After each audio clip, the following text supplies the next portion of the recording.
Malam semuanya.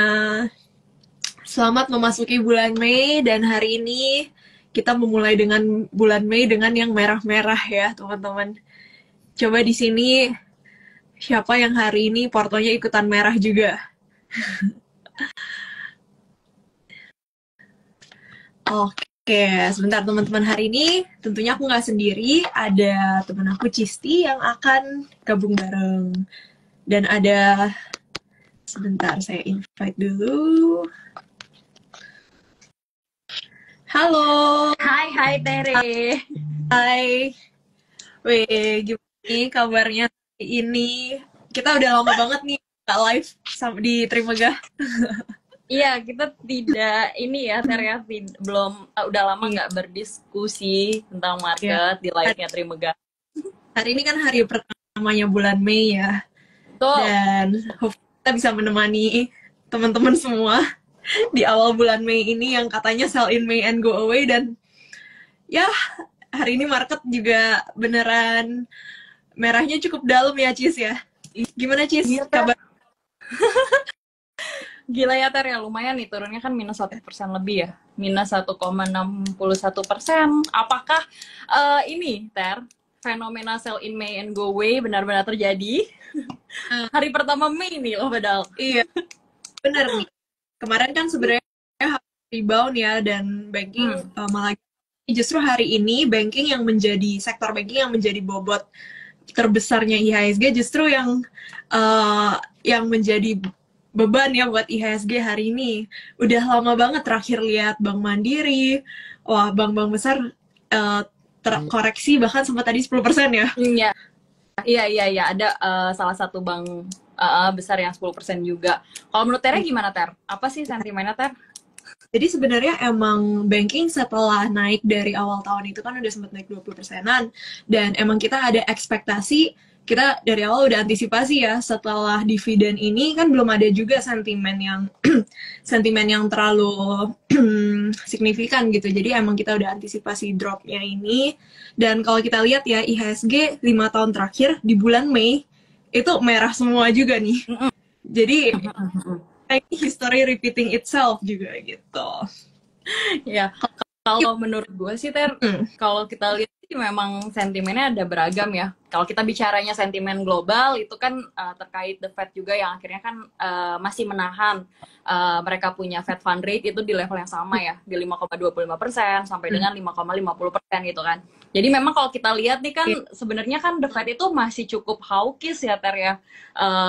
Sehingga yang iya, tadinya ekspektasi market itu The Fed udah mulai ada potensi penurunan suku bunga, tapi ternyata kan di luar ekspektasi gitu ya. Jadi kayaknya sih udah mulai tumbuh ada kekhawatiran lagi nih. Terus kalau ditambah kita bicara sentimen domestiknya, emang kalau menurut gue sih masih merespon terkait dari keputusan BI yang akhirnya naikin tingkat bunga juga ya. BI rate kan kemarin kan naik 25 bips ya, 6,25%. Jadi kalau dilihat sih memang kekhawatiran dari kenaikan BI rate itu kan kayaknya ada mulai berdampak kemana kepada perlambatan dari tingkat loan growth itu sendiri gitu ya, Ter. iya, Nah, iya. kemudian kalau secara overall, tapi gue lihat sih sebenarnya penurunan market di hari ini sebenarnya masih relatif wajar sih, Ter. Apalagi kalau kita lihat intraday nih, pergerakan intraday-nya itu sebenarnya secara teknikal kayak ada mulai bounce back gitu ya, Ter ya. Tadi kan sempat dibawa ke level lowest-nya tuh di 7.072 tuh di lowest-nya. Tapi ternyata malah bounce back gitu. Closing-nya di level 7.117. Jadi so far kalau memang kalaupun memang terkoreksi ya at least penurunannya sih sebenarnya terbatas gitu. Jadi masih di area-area supportnya lah, masih di area-area untuk bottom fishing sih, Ter. Kalau menurut gua. Tapi nih, Ter, kalau menurut lu nih, Ter, market yang kondisinya kayak gini nih opportunity atau time to go away sih? Iya, bagus sih tadi, bener Cis, tadi ada perlawanan ya di akhir. Hmm. Tuh. Dan menurut gue ini sebenarnya opportunity ya, kayak kita kan selalu bilang ada 2 season nih kayak di market itu, eh, kita bisa beli di, kalau misalnya kita yang tipe investor nih, ya kita bisa beli menjelang tahun. Misalnya di Oktober udah bisa mulai kumpulin, terus di Februari Maret itu udah time to sell lagi tuh, time to sell, terus nanti siklusnya nanti mendekati akhir tahun beli lagi.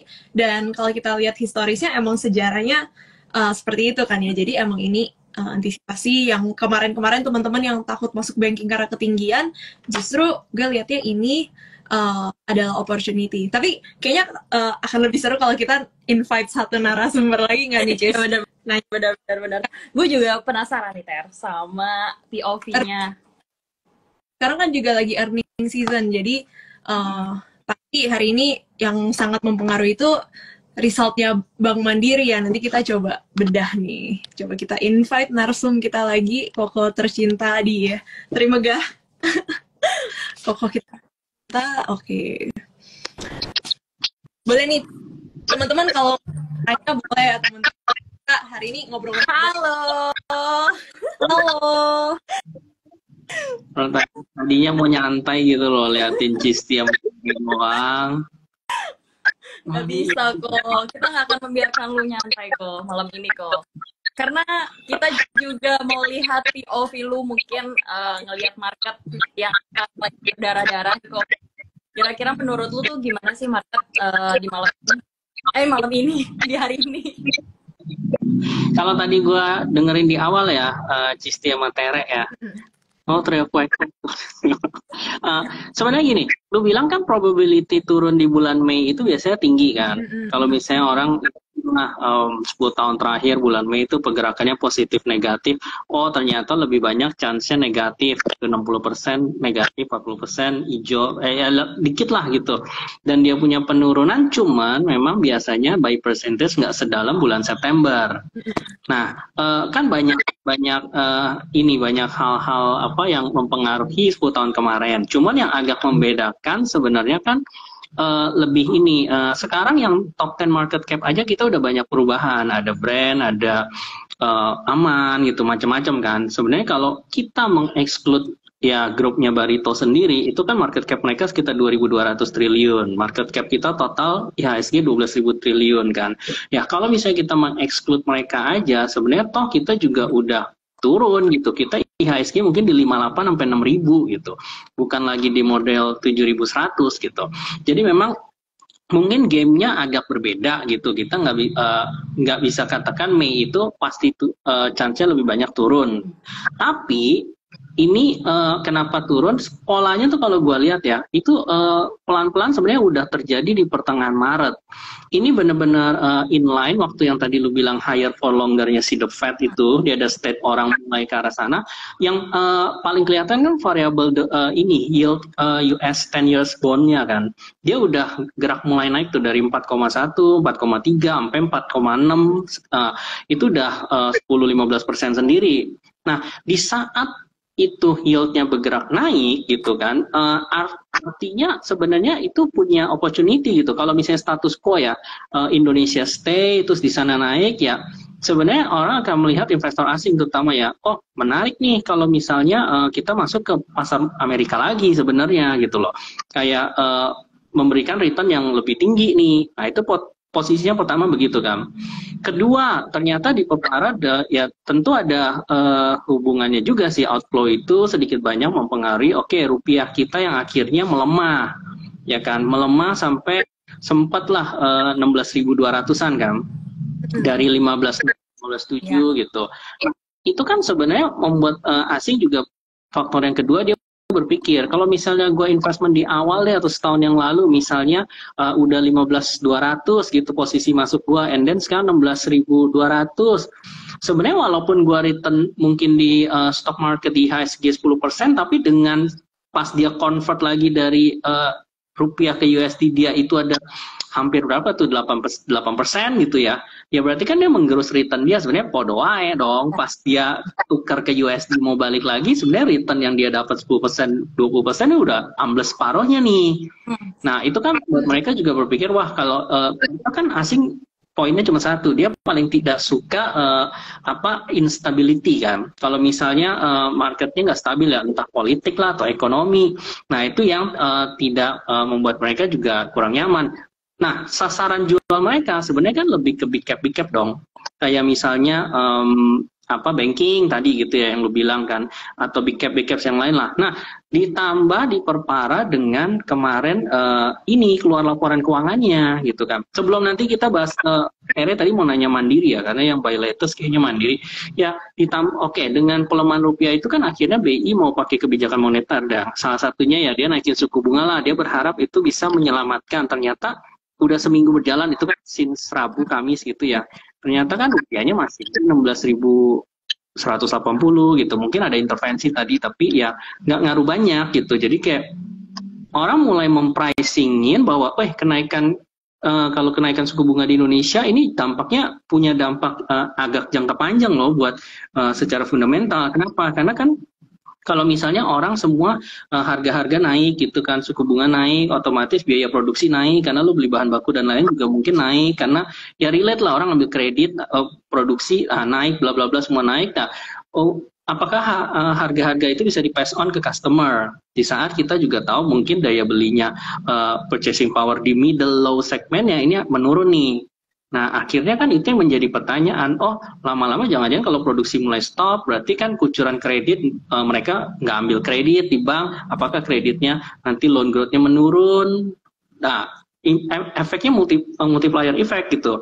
Sehingga yang orang mempricingin bukan sekarang lagi, tapi 6 bulan ke depan tuh gimana sih dengan kondisi suku bunga BI naik, tapi mungkin yang The Fed sendiri juga tidak turun gitu kan. Bagus nggak naik gitu. Jadi ya, nah makronya tuh mungkin itu yang lagi dicerna gitu, terutama oleh asing, dan asing biasa nggak babi bu kan, kalau dia jelek udah jual aja, udah jual, nggak baper, nggak sayang, aduh modal gue berapa, jangan cut loss gitu loh. Nah itu yang membuat penurunannya lumayan masif sih menurut gue. Pak Jogi, ya sektor paling hubungan itu properti. Nah, kalau menurut Ko Jogi, sektor ini sekarang menjadi menarik dari ya biasa yang dilihat Jogi yang diumumkan gitu kan. Sebenarnya kalau balik lagi ya, selain tadi kalau rupiahnya nggak membaik, mungkin IHSG juga belum membaik. Terus kedua, kalau misalnya suku bunga tinggi kan sebenarnya nggak terlalu menarik gitu untuk saham gitu ya, di yang risk aset gitu. Jadi kalau misalnya tadi dibilang tapi harus di-compare ketiga sektor yang sensitif suku bunga kayak bank, properti, dan otomotif, mungkin yang masih menarik ya harga penurunan banking ini tetap lebih jadi trigger jalan duluan lah gitu kan. Apakah IHSG nanti mau naik atau turun ya banking kan. Otomotif tuh kan mungkin porsinya lebih kecil, properti lebih kecil lagi gitu. Jadi itu mungkin nggak terlalu banyak efek ke IHSG. Nah kalau lu ngomong sendiri drivernya IHSG banking. Cuman tadi lanjut lagi yang si Tere bilang kan, Mandiri itu kan hari ini drastis turun hampir 10% gitu kan. Yeah. Nah yang menjadi concern kita ini gini, walaupun sebenarnya dia oke lah growth itu tumbuh 1%, BRI kan kayak 2% gitu, BNI ya 1%. Cuman yang dikhawatirkan gini, dia punya LDR kan mulai mentok tuh, untuk deposit rasionya. Jadi artinya dia udah sampai 91% kan. Kalau udah mentok 100% artinya kan sebenarnya dia nggak bisa ngucuri kredit lagi gitu. Nah, dengan dia misalnya dia punya guidance, dia tetap mau loan growth-nya itu kan double digit ya, 13 sampai 16%-an gitu, sampai 19%. Sebenarnya itu kalau dia benar-benar mau ngegas dia punya jumlah kredit, itu kan dia tetap harus cari cost of fund lagi, tabungan lagi, deposito lagi gitu kan. Nah, sayangnya dengan liquidity yang mulai ketat itu, dia harus kalau dia mau benar seperti itu, dia harus mencari deposito mahal. Dalam arti gue ke Cisti deh, Cisti lu nabung di tempat gue yuk Mandiri, gue naikin lagi nih 50 bips gitu kan, atau 1%. Nah, akhirnya cost of fund-nya naik. Cost of fund-nya naik itu yang menyebabkan dia punya selisih margin, NIM-nya itu, net interest margin-nya bakal turun.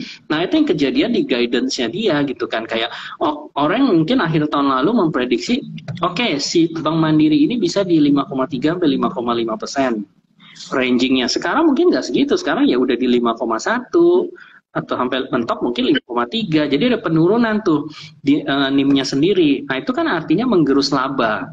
Ini kita belum ngomong kalau ada faktor-faktor apa, misalnya tiba-tiba kredit macet gitu. Kalau misalnya kondisinya memburuk gitu di middle low-nya. Bahkan yang sekarang kita jadi concern ini sebenarnya Mandiri, BNI gitu ya. Itu kan segmennya corporate, bukan middle Iya. low, tapi agak middle up lah istilahnya gitu ya. Sama commercial loan dan lain-lain, personal loan gitu kan.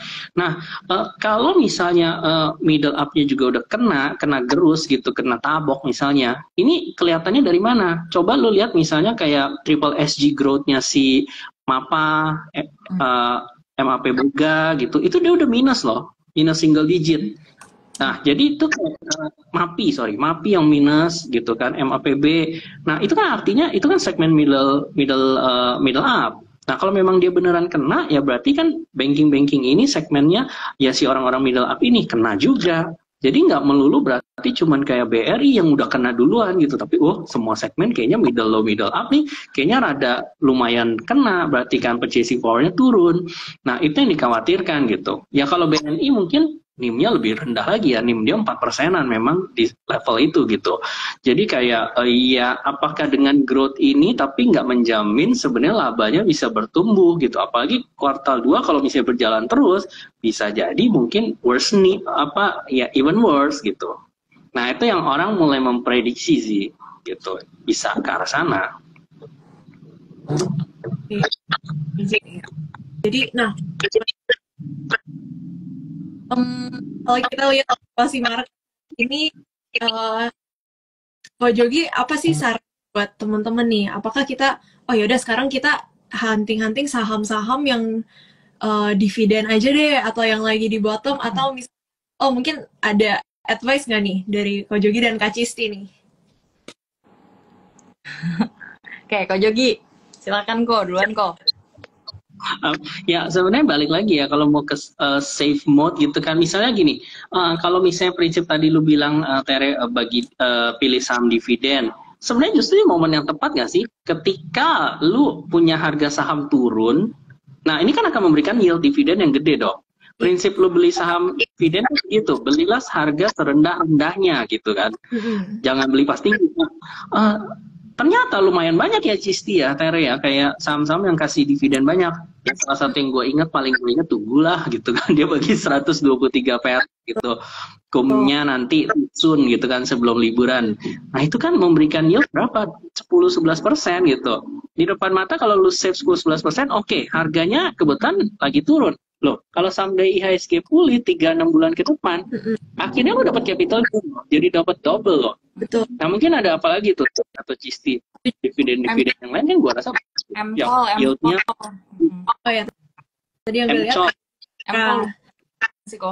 Astra juga dividen yieldnya itu sekitar 8%, date-nya nanti 13 Mei. Terus ada juga dari saham auto, nah autonya juga 6%-an lah.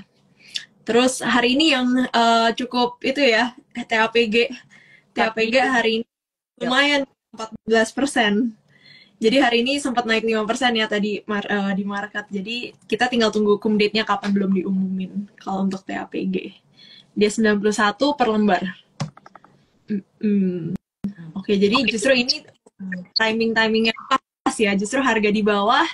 Nah, kita ngumpulin dulu. Nanti tinggal kita lihat kita mau ambil capital gain-nya atau kita mau nunggu sampai dividennya ya. Menjelang cum date. Oke nih. Nah, Ko Jogi, tadi kan bahas-bahas soal big banks nih.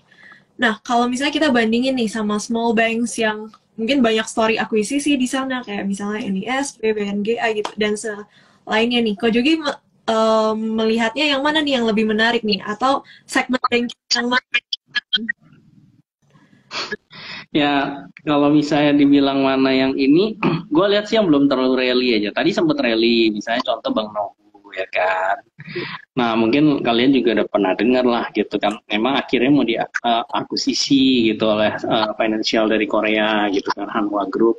Nah, tinggal apakah itu ya dealnya di harga berapa gitu. Karena historical kan sebenarnya Hanwha dengan Lipo sendiri kan memang punya hubungan historis lah. Kan dia juga pernah membeli salah satu asetnya Grup Lipo gitu ya. Dan dia memang mau expand ke Indonesia untuk memperluas financial service-nya. Jadi grup asuransi yang punya investasi di financial atau banking di luar Korea. Nah, which is ya itu bisa jadi satu pilihan kayak menarik, tapi memang itu liquidity-nya nggak banyak gitu kan. Tinggal ya apakah nanti ganti kepemilikan ada tender offer, harganya lumayan.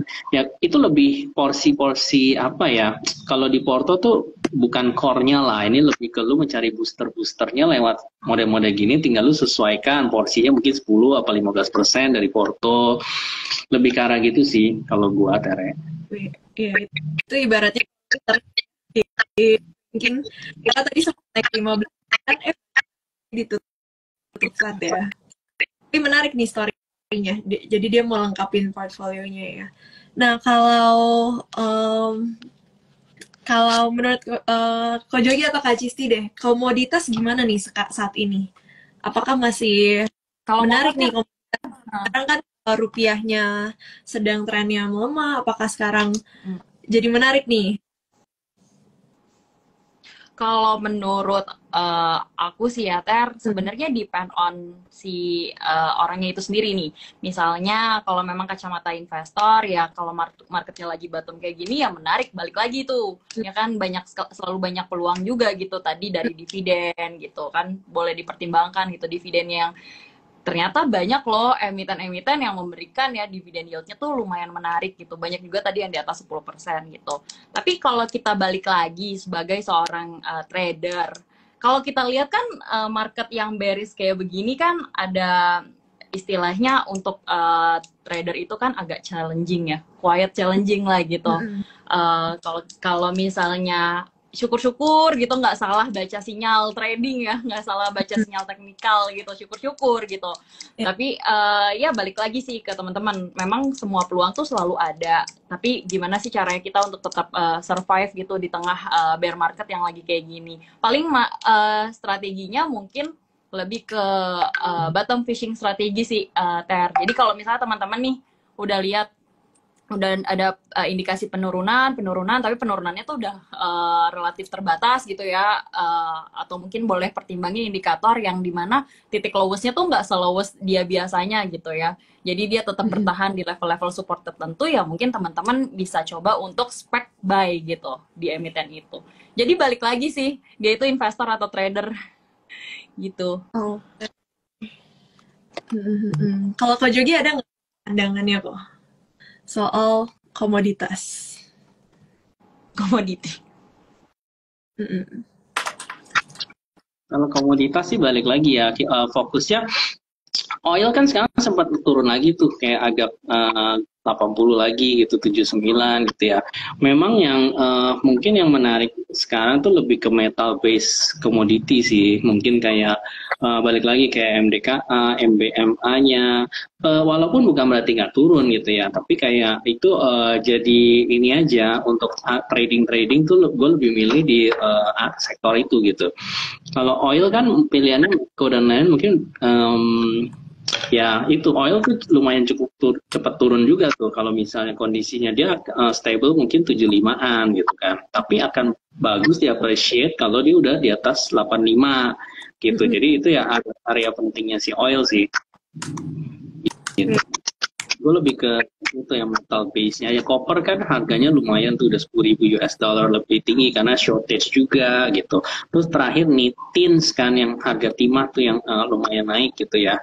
Nah jadi ya manfaatin aja yang harga komoditinya lagi tinggi gitu.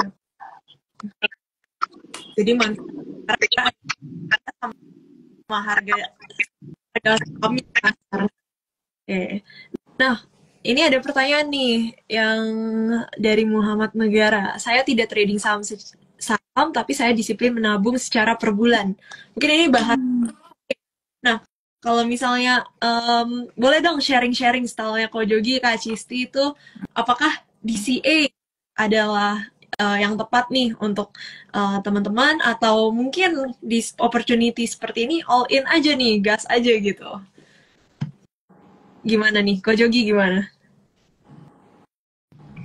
Sebenarnya balik lagi ya, gue lebih suka tuh modelnya kayak piramida gitu. Walaupun kita menerapkan konsep DCA gitu ya. Misalnya kita tahulah sebulan kita mau sekali beli gitu anggapannya. Tapi tidak terpatok kan, misalnya ada orang yang saklek kan, oke gue setiap tanggal gajian 25, gue pokoknya hajar lah gitu. Harga berapapun pada saat tanggal 25 itu gue beli dengan porsi misalnya 10 juta gitu kan. Kalau gue lebih prefer gini, kayak tiap bulan gue misalnya akan beli sekali gitu di harga bulan itu gitu sekali aja. Nah tapi kalau misalnya gue pembelian awal harga 1.000 nih, ternyata di bulan kedua 980, ya gue beli mungkin porsinya jadi lebih banyak. Gue akan beli misalnya kalau tadinya 10 juta, gue mungkin beli dikit lah 12 juta gitu lebih banyak. Terus besok di bulan ketiga harganya 1.050, ya gue beli mungkin cuma 7 juta. Nah, naik lagi, gue akan beli, ya oke, 7 juta juga, sama, gitu. Jadi kayak ada rangingnya. Lu kalau turun, lu justru berarti beli lebih banyak, kan? Nah, diatur-atur di situnya aja sih, menurut gue. Jadi, average lu mungkin juga akan lebih bagus, gitu. Oh, Oke. nah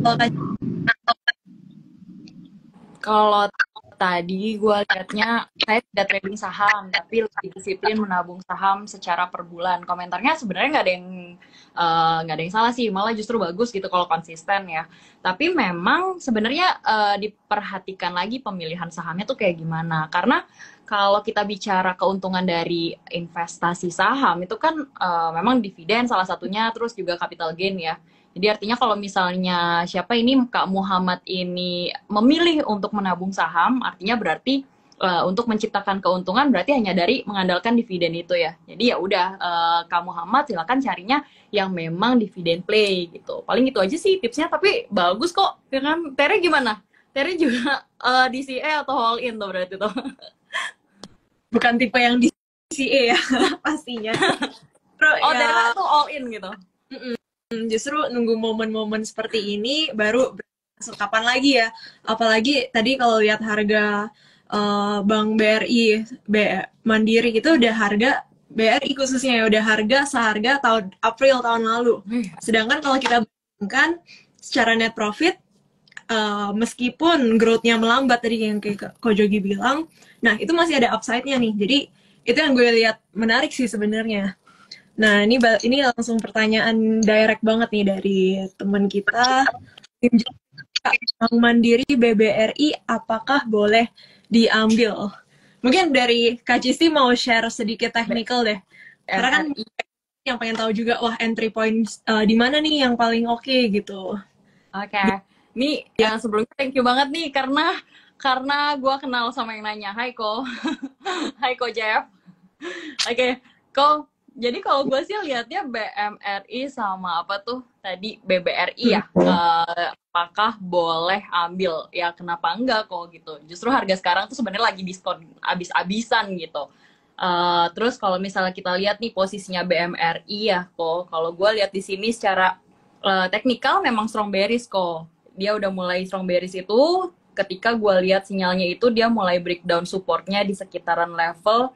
Gue lihatnya tuh ada di ada di MA20-nya kok, yaitu di level, sekitaran level 6850. Dia juga masih bergerak di bawah MA 6850 gitu, tapi balik lagi nih, kalau misalnya gue lihat posisi candle-nya sih sebenarnya bagus ya kok, soalnya kayak semacam ada sinyal bounce back juga, dia sempat dibawa ke lowest-nya di 6050, kemudian naik lagi gitu kan, ditutupnya di 6325, ya ini oke lah untuk misalnya Kojef misalnya mau spec buy juga di BMRI di level-level sekarang tuh sebenarnya masih support kok. BBRI juga tadi udah disounding banyak sama Ko Jogi, sama Tere, fundamentalnya menarik, masih kuat juga gitu ya. Terus kalau lihat dari teknikalnya, gue lihat di sini memang BBRI yang punya potensi upside besar gitu, karena memang tadi Tere juga udah bilang kok kalau posisi lowest BBRI itu terakhir itu kan di November 2023 ya. Dia pernah ada di sekitar level 4810 gitu. Terus sekarang tuh kembali di level tersebut. Artinya kan udah cukup menarik lah, quiet good lah kalau misalnya Kojef mungkin mau masuk gitu di level-level ini, masih level supportnya. At least dia nggak breakdown di, kalau gue lihatnya ya di sini ada support juga di 4.600-an lah. As long as dia nggak break di 4.600, dia ada change untuk bounce back. Tapi kalau dia breakdown di 4.600, dia justru akan melanjutkan strong bearish-nya kalau gue liatnya kok. Jadi kalau dia breakdown 4.600 ya better untuk wait and see dulu. Gitu. Oke. Jadi kita jaga di level 4.600 ya? Ya support kuatnya di situ, Ter. Oke, sip. Nah, mungkin ada lagi tadi kayak ada yang nanya deh, Ter. Oh ya, apa tuh? Sama-sama kok. Tunggu. Ada pertanyaan lagi ya tadi ya? Tentang komoditi ya tadi ya? Nah, apakah hasil penjualan komoditas ini menjadi suntikan ke laporan keuangannya emiten komoditas atau sebenarnya tidak pengaruh banyak karena kan mesti ditahan 3 bulan hasil penjualan komoditas? Mungkin maksudnya itu harga, seberapa cepat sih harga itu akan mencerminkan ke laporan keuangan gitu ya? Nah, mungkin dari Ko Jogi mau... Ya, tuh mau ditunggu tuh, Trimega buka cabang di IKN katanya. Mantap. Kira-kira akan nggak tuh? Ya, gini, sebenarnya secara makro udah pasti kan harga jual karena dollar earning gitu kan, berarti kan sebenarnya perusahaan-perusahaan yang punya banyak ekspor, misalnya terutama mostly mungkin batubara kita semua ke China gitu ya lah ya. Nah, berarti kan dengan adanya pelemahan rupiah ini, lu ada potensi keuntungan kurs gitu. Itu yang pertama kan. Nah, tinggal yang dilihat kan perlu apakah average selling price-nya itu menarik gitu, naik nggak. Nah, kalau misalnya dikaitkan tadi dengan misalnya ini kan urusan outflow inflow duit foreign gitu yang gede kan. Kalau dikaitkan dengan tadi sempat dibahas ya Tere pagi ya, GT itu apa yang kayak apakah duit ini masuk sebenarnya ke market luar yang mungkin di China, di Hong Kong itu juga secara valuation lebih murah ya kan, waktu sebulan yang lalu kan lebih murah. Nah, apakah balik ke market US gitu kan. Nah, itu bisa jadi mungkin di China sendiri dia kelihatan tuh PMI manufacture-nya udah mulai di atas 50 ya kan, udah naik 2 kali, mulai pertumbuhan. Terus udah gitu kalau dilihat dari kan kita mau tahu production-nya naik atau enggak ya. Nah, itu dilihat dari import batu baranya sebenarnya naik nggak. Ternyata mulai ada nih naik gitu, kebutuhannya dia masuk dalam negeri gitu kan. Nah, jadi sebenarnya mungkin orang mengasumsikan mulai pulih nih di sana. Berarti kan kalau dia pulih kita bisa punya peningkatan jual volume ke sana gitu kan. Dari sisi ya ini batu bara gitu ya. Makanya sebenarnya untuk batu bara sendiri komoditi itu sebenarnya mungkin bukan berarti nggak turun gitu sektornya, tapi itu masih akan orang nggak terlalu sell off gitu. Dibandingkan PTBA mungkin oke lah tadi kan agak menurun laporan keuangannya, terus dia agak kena koreksi kan, tapi kan nggak yang segila-gila yang itu kayak financial dan lain-lain gitu. Jadi sebenarnya ya batu bara ini sih sebenarnya cukup oke. Kalau menurut gue sih nggak terlalu turun ya, malahan. Oke, banyak faktor ya yang volume. Nah kok ini kan konsep market terakhir ya, asing itu udah net sell, udah ada outflow 3T nih, sehingga year to date kita itu yang tadinya sempat inflow jadi minus 200, sekitar 200 bio gitu. Nah, menurut Ko Jogi nih, apa sih yang akan bikin asing itu bisa kembali lagi nih gitu, untuk inflow lagi? Ya, sebenarnya ini dia ya 20-an kali ya dia udah keluar tuh kalau misalnya dari last time. Lebih ke ini sih, pertama dia yang gue bilang kan foreign tuh suka lebih stability, jadi artinya dia mau kurs rupiah tuh sebenarnya juga ke level yang equilibrium lah gitu, nggak terlalu jelek gitu, sekarang kan 16.000 something kan level pas pandemi gitu, masa sih kondisi kita seburuk itu. Nah, itu kan sampai membuat juga sebenarnya BI harus intervensi dan lain-lain lah. Nah, ideally mungkin tuh sebenarnya rupiah tuh harusnya di sekitar 15.6 gitu, more or less 15.8, 15.4 ya, naik turun gitulah. Intinya harus mulai turun lagi, karena itu variabel menurut gue yang paling relate ke pergerakan IHSG gitu. Dan itu masuk kan, karena dengan rupiah yang menguat, orang punya raw material, kita kan masih banyak importir bahan baku dari luar negeri gitu untuk production dan lain-lain, apalagi untuk kayak chemical aja kan kita masih butuh oil gitu kan, import. Nah itu akan mempengaruhi gitu, cost productionnya turun, terus harga jualnya bisa murah, orang afford untuk beli gitu, ya kan. Apalagi kemarin kan kenaikan upah dan lain-lain itu nggak terlalu ngaruh lah gitu, dikit banget gitu kenaikan.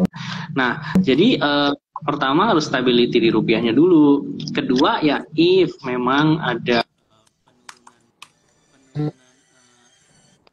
itu kan, nah itu juga mungkin bisa membuat duit outflow. Nah pindahnya tinggal kemana ya? Kita ke cipratan gitu. Lebih ke arah situ sih. Oke, jadi stability ini ya, jadi bukan sebuah kabar juga ya, kenaikan suku bunga ini, justru market itu bakal melihat, oh ini bisa jadi intervensi BI untuk menjaga stabilitas kurs kita gitu ya. Oke. Wah. Oke, sebelum kita tadi kalau gue bisa simpulkan tadi itu kita bahas tentang makro soal outflow, dan juga yang menarik itu sekarang intinya ada big banks yang lagi menarik, dan juga saham-saham dividen ya yang tadi highlight ya, saham-saham dividen seperti Tugu, Astra, dan TAPG. Nah, mungkin untuk sebelum kita akhiri ada closing statement dari Ko Jogi dan